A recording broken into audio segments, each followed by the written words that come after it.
ಸಿದ್ದರಾಮಯ್ಯ ಮನೆ ಸಿಂಗಾರಕ್ಕೆ 9 ಕೋಟಿ ವೆಚ್ಚ ಮಾಡಲಾಗಿದೆ. ಸಮಾಜವಾದಿ ಸಿದ್ದು ಮನೆಗೆ 9 ಕೋಟಿ ಬೇಕಿತ್ತ ಅಂತ ಪ್ರಶ್ನೆ ಮಾಡ್ತಾ ಇದ್ದಾರೆ ಬಿಜೆಪಿ ನಾಯಕರು. ಸಿಎಂ ಸಿದ್ದರಾಮಯ್ಯ ದುಂದು ವೆಚ್ಚಕ್ಕೆ ಬಿಜೆಪಿ ಪ್ರಶ್ನೆ ಮಾಡಿದೆ ಹೀಗೆ. ಸಿಎಂ ಬಂಗಲೆ ನವೀಕರಣಕ್ಕೆ 9 ಕೋಟಿ ಸಿಂಗಾರ. ಸಿಎಂ ಕಾವೇರಿ ನಿವಾಸ ಸಿಂಗಾರಕ್ಕೆ ಅಶೋಕ್ ಈ ರೀತಿ ಟೀಕೆ ಮಾಡಿದ್ದಾರೆ.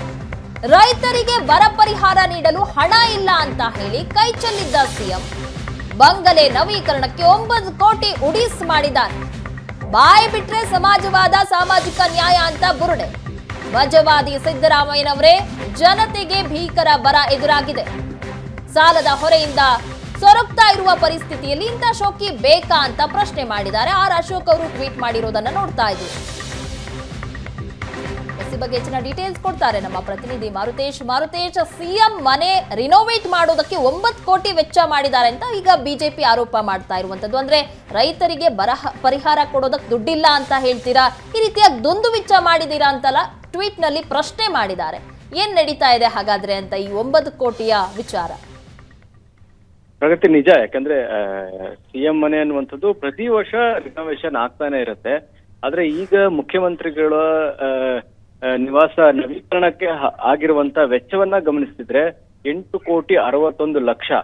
ಈ 8,61,00,000ದಲ್ಲಿ ಹೊಸದಾಗಿಯೇ ಒಂದು ಕಟ್ಟಡವನ್ನೇ ನಿರ್ಮಾಣ ಮಾಡಬಹುದು. ಆದ್ರೂ ಕೂಡ ಕೇವಲ ನವೀಕರಣಕ್ಕೆ ಇಷ್ಟೊಂದು ಖರ್ಚು ಮಾಡ್ತಾ ಇರುವಂತದ್ದು ಈಗ ಸಾರ್ವಜನಿಕವಾಗಿ ಟೀಕೆಗೂ ಕೂಡ ಒಳಗಾಗ್ತಾರೆ. ಈಗ ಮುಖ್ಯಮಂತ್ರಿ ಅಂದವರು ತಾವು ಮಾದರಿಯಾಗಿ ಇರ್ಬೇಕು, ಎಲ್ರಿಗೂ ಇಂತಹ ಟೀಕೆ ಟಿಪ್ಪಣಿಗಳಿಗೆ ಆಸ್ಪದ ಇಲ್ಲದ ರೀತಿ ಮಾಡ್ಬೇಕು. ಆದ್ರೆ ಈಗ ಅವರೇ ಈ ರೀತಿಯಂತ ದುಂದು ವೆಚ್ಚ ಮಾಡ್ತಾ ಇರುವಂತದ್ದು, ನವೀಕರಣದ ಹೆಸರಿನಲ್ಲಿ ಕೋಟಿ ಕೋಟಿ ಖರ್ಚು ಮಾಡಿರುವಂತದ್ದು ಸಾರ್ವಜನಿಕವಾಗಿ ಟೀಕೆಗೆ ಗುರಿಯಾಗಿದೆ. ಹೀಗಾಗಿ ವಿರೋಧ ಪಕ್ಷದ ನಾಯಕರಾದಂತ ಅಶೋಕ್ ಕೂಡ ಅದನ್ನ ಬಹಳ ತೀವ್ರವಾಗಿ ಖಂಡಿಸಿದ್ದಾರೆ. ಕಾರಣ ರಾಜ್ಯದಲ್ಲಿ ಬರ ಪರಿಸ್ಥಿತಿ ಇದೆ, ರೈತರಿಗೆ ಬರ ಪರಿಹಾರವನ್ನ ಕೊಡ್ತಾ ಇಲ್ಲ, ಹಣ ಇಲ್ಲ ಅನ್ನುವಂತಹ ಸಬೂಬನ್ನ ಹೇಳ್ತಾರೆ. ಇಂತಹ ಸಂದರ್ಭದಲ್ಲಿ ಈ ಪ್ರಮಾಣದ ಐಷಾರಾಮಿಯ ದುಂದು ವೆಚ್ಚ ಯಾಕೆ, ಐಷಾರಾಮಿಯ ನವೀಕರಣ ಬೇಕಿತ್ತ ಅನ್ನುವಂತಹ ಪ್ರಶ್ನೆಯನ್ನ ಎತ್ತಿದ್ದಾರೆ.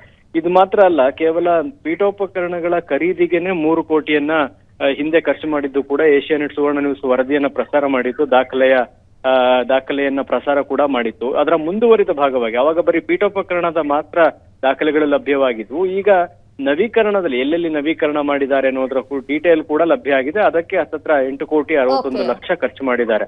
ಅಂದ್ರೆ ಪ್ರತಿ ವರ್ಷ ನವೀಕರಣ ಆಗುವಂತಹ ನಿವಾಸಕ್ಕೆ ಮತ್ತೆ 9 ಕೋಟಿಯಷ್ಟು ನವೀಕರಣ ಮಾಡುವಂತಹ ಅಗತ್ಯ ಏನಿರುತ್ತೆ?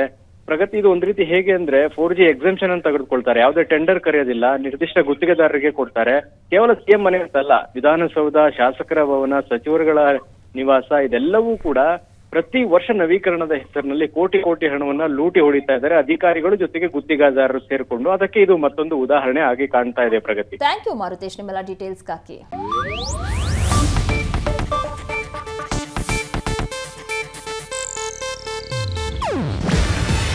ಇದು ಏಷ್ಯಾನೆಟ್ ನ್ಯೂಸ್ ನೆಟ್ವರ್ಕ್ ಪ್ರಸ್ತುತಿ.